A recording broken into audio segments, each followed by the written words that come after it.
Brooksaw Antiques here. Today we have this 1969 to 1972 Smith-Corona Galaxie Deluxe vintage portable typewriter. I'm going to show you how to use the functions and make sure they all work. Carriage is a bit wider than the average portable typewriter. I believe it's 12-inch platen versus the 10, so it's about 2 inches longer. Up top is the adjustable paper guide. This helps you guide the page in straight. I'm going to line that up with the edge of the platen, which is the main roller that feeds the paper. And this is the paper support arm that flips up from the back, and the margins are right here. I'm going to set this left margin around 0 and the right one around 75. That's about the length of the page. And this is the paper bale that sits on top. It's got 2 adjustable rollers.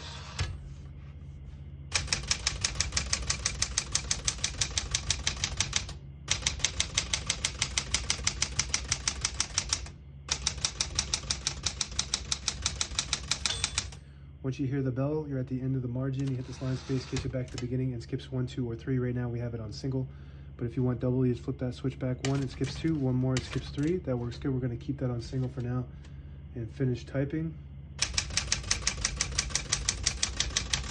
As you can see, all the keys type nice and none of them skip or stick. I'll type a sentence in red on the next line, switch from black to red.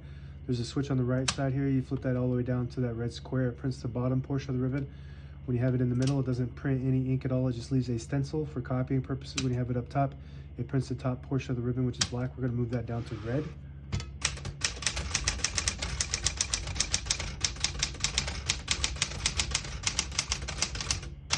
Beautiful typing machine.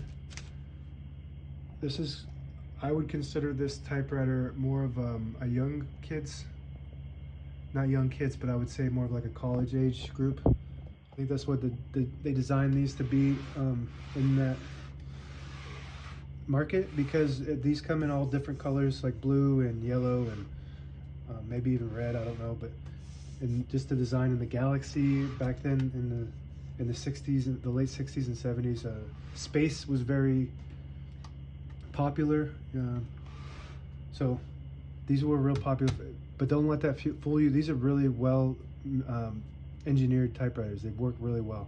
To pull, we're going to put that back up. To pull the page out easy, there's a switch on the right. Allows you to pull the page out easy or load thicker paper like carbon copy or cardstock. Make sure you flip that back before you load the next page, or else it won't load correctly.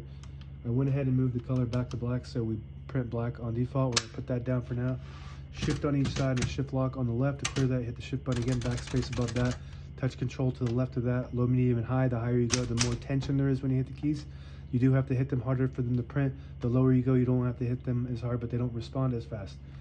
One cool function, it's got a few different cool functions that most typewriters don't have, including this power space, like a machine gun space versus just a regular one space. It's pretty cool. Another cool function is this all keys down button. So you have 2 keys stuck up at the same time. This will pull it down. So you don't have to touch them, I guess, so you don't get ink on your hands. And another cool function is these 2 top end keys are custom, so they have a cap on them that you could just replace. Most typewriters don't have a 1 exclamation point key, so that's a custom key. And on the actual type bar head there, you can remove that and replace it with a custom key. I don't know where you find them. I don't know if you can find them anymore, but that's what that is for on both sides. So you can have 2 custom keys on this. MR stands for margin release. You get to the end of the margin, it'll block you from printing, and if you hit that MR button, it'll allow you to go all the way to the end. The hood slides to the front like that, and all the brand new ribbon is loaded to the left, so it's pulling to the right. If you want to switch that direction, you flip that switch behind the left spool backwards or down, and it will pull counterclockwise to the left. You push it up, it pulls clockwise to the right. That's the direction we want it to go. On the right side of the carriage is the carriage release behind the knob here, and it's made out of hard plastic. And that's the one design flaw of this really nice typewriter, is these hard plastic carriage release levers break all the time.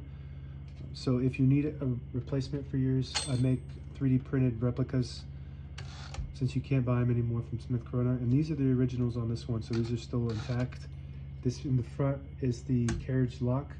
So it releases the carriage and locks it in the middle, so when you have it in a case, it doesn't bang around or cause damage to your escapement. And the escapement is the mechanism that allows the carriage to move when you type. So those gears can break if you don't have it secured properly when you have it in the case. This is the left carriage release, very smooth. And if you push in this button on the end of the left knob, it'll disable the spacing when you turn the knob, so you get to an exact spot on the page.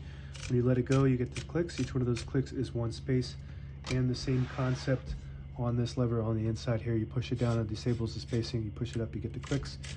And one last thing is the page gauge. So you have inside here, you have set and end.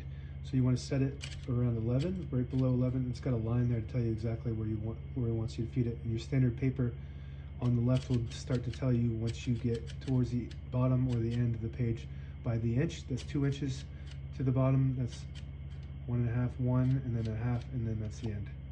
So that's what that does. And that's it. Now available on eBay or Etsy. Search Brooksaw Antiques.